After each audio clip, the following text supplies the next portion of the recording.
जीवन की गाड़ी। Hindi motivation story. नई दिल्ली रेलवे स्टेशन पर ट्रेन अभी पहुंचने वाली थी। धीरे धीरे ट्रेन प्लेटफॉर्म की ओर बढ़ रही थी। दीपाली जी अपना सामान समेटकर आगे बढ़ रही थी, तभी उनके बेटे अक्षित ने उन्हें रोका। माँ आप रुको, सामान मुझे दे दो, मैं पहले उतर कर सामान उतार लूंगा, बाद में आप आराम से उतर जाना। ठीक है बेटा, लेकिन संभल कर, गाड़ी पूरी तरह रुक जाए तभी निकलना, दीपाली जी ने हिदायत देते हुए कहा।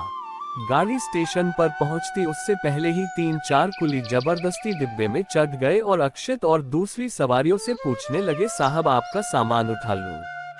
अक्षित ने पूछा, कितना लोगे? तो कुली 300 रुपये मांगने लगे। ये सुनकर अक्षित बोला, नहीं नहीं, ये तो बहुत ज्यादा है, हमें नहीं जाना, रख दो सामान नीचे। बात करते करते प्लेटफॉर्म आ गया। अक्षित और दीपाली जी नीचे उतर गए। वह कुली अब भी उनका सामान उठाने की कोशिश कर रहा था। अक्षित उससे पैसे कम करने के लिए कह रहा था। इसी बीच दीपाली जी की नजर दूर खड़े एक बूढ़े कुली की ओर गई। वह आती जाती सवारियों को एक आस से देख रहा था। दीपाली जी ने उसे इशारे से बुलाया, लेकिन वह नहीं आया तो दीपाली जी खुद उसके पास पहुंच गईं। अरे मैं तुम्हें सामान उठाने के लिए बुला रही थी, तुम आए नहीं, चलना नहीं है क्या? बूढ़ा कुली इधर उधर देखकर बोला, मेम साहब ये जो कुली है ये भागकर ट्रेन में चढ़ जाते हैं, मैं चलती ट्रेन में चढ़ नहीं पाता। ऊपर से जिस सवारी को ये लेकर आते हैं उससे कोई दूसरा कुली बात करे तो ये उसे मारते हैं, इसलिए मैं आपसे बच रहा था। दीपाली जी को उस बूढ़े कुली पर दया आ गई। उन्होंने अक्षित के पास जाकर कहा, अक्षित हमें कुली नहीं चाहिए, इतने पैसे देने से अच्छा है अपना सामान खुद ले चले। ये सुनकर दोनों कुली गुस्सा होते हुए दूसरे पैसेंजर से बात करने चले गए। कुछ देर में सामान उठाकर बाहर की ओर चल दिए। तभी दीपाली जी उस बूढ़े कुली के पास गईं और बोली, वो दोनों चले गए हैं, आप बताएं ये इतने सामान का कितना पैसा लेंगे? बूढ़े कुली की आंखों में आंसू छलक आए। वह बोला, मेम साहब जो चाहिए दे दीजिएगा, मुझे बूढ़ा समझकर कोई सामान नहीं उठाने देता। तभी अक्षित आ गया, माँ ये सामान उठा भी पाएगा? आप भी बेकार में चक्कर में पड़ गई। अच्छा भला 200 में तय हो रहा था। दीपाली जी ने कहा, कुछ सामान ये उठा लेंगे, कुछ हम उठा लेंगे। अक्षित ने सामान उठाने में मदद की। बूढ़ा कुली 2 सूटकेस लेकर धीरे धीरे आगे बढ़ने लगा। अक्षित पीछे माँ से बोला, माँ ये तो बहुत देर में पहुँचेगा। वो दोनों अच्छे से सामान पहुँचा देते। ये सुनकर दीपाली जी बोली, बेटा कभी कभी किसी की मदद के लिए कुछ कष्ट उठाना पड़े तो उठा लेना चाहिए। ये बता रहे थे। इन्हें यही सोचकर कोई काम नहीं देता। पता नहीं क्या मजबूरी होगी तो इस उम्र में इतना भारी काम कर रहे हैं। धीरे धीरे वे बाहर टैक्सी स्टैंड तक पहुंच गए। अक्षित ने पूछा, बाबा कितने पैसे हुए? ये सुनकर बूढ़ा कुली बोला, साहब जो ठीक समझो दे दो। ये सुनकर अक्षित ने दीपाली जी की ओर देखा। दीपाली जी ने इशारे से 300 रुपये देने को कहा। अक्षित ने बेमन से 300 रुपये दे दिए। रुपये देखकर बूढ़ा कुली बोला, साहब ये तो बहुत ज्यादा है, आपने भी तो सामान उठाया है, कम दे दीजिए। दीपाली जी ने बूढ़े कुली से पूछा, बाबा आज कितने पैसे कमाए आपने?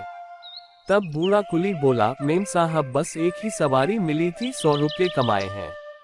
दीपाली जी ने कहा, आप ये पैसे रख लो और घर जाकर आराम करो, रात होने को है। ये सुनकर बूढ़े आदमी ने चुपचाप पैसे जेब में रख लिए।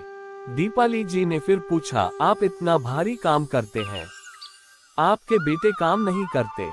बूढ़ा कुली यह सुनकर रोने लगा, फिर आंसू पोंछकर बोला, मेरा जवान बेटा यही कुली था, एक दिन सामान उठाकर सीढ़ियों से उतर रहा था, पैर फिसला और गिरकर मर गया।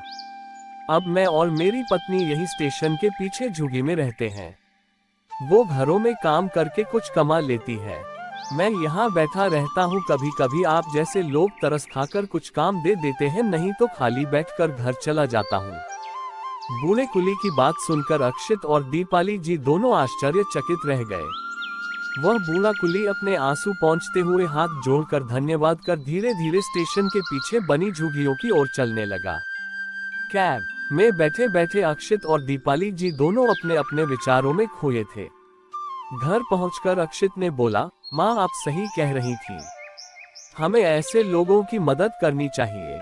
दीपाली जी बोली, वो चाहते तो स्टेशन के बाहर बैठकर भीख भी मांग सकते थे, लेकिन उन्होंने मेहनत का रास्ता चुना।